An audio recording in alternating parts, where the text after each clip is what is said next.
ਸਵੇਰ ਰਹਾ ਇਹਨਾਂ ਨੇ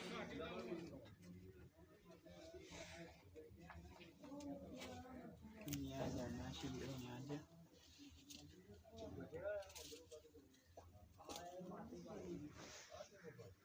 ਤਾਲਾ ਇਹਨੂੰ ਦੰਦ ਵੀ ਨਹੀਂ ਵੱਜਿਆ ਕੋਈ। ਸਾਹ ਪੀ ਜਾਂਦਾ ਨਾ ਯਾਰ ਕਿੰਨਾ ਚਿਰ ਲੱਗਾ ਰਿਹਾ ਉਹ ਵਾ। ਆ ਕਬੂਤਰ ਬੜਾ ਹੀ ਚੰਗਾ ਇਹਦਾ ਕਬੂਤਰ ਆ ਜਿਹੜਾ।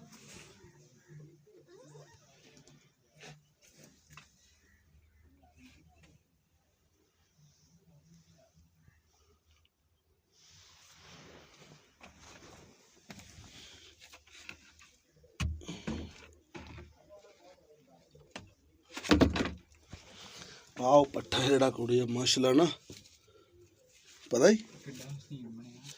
ਉਹ ਆਖਿਆ ਵੀ ਬੜਾ ਹਸੀਨ ਪੱਠਾ ਹੈ।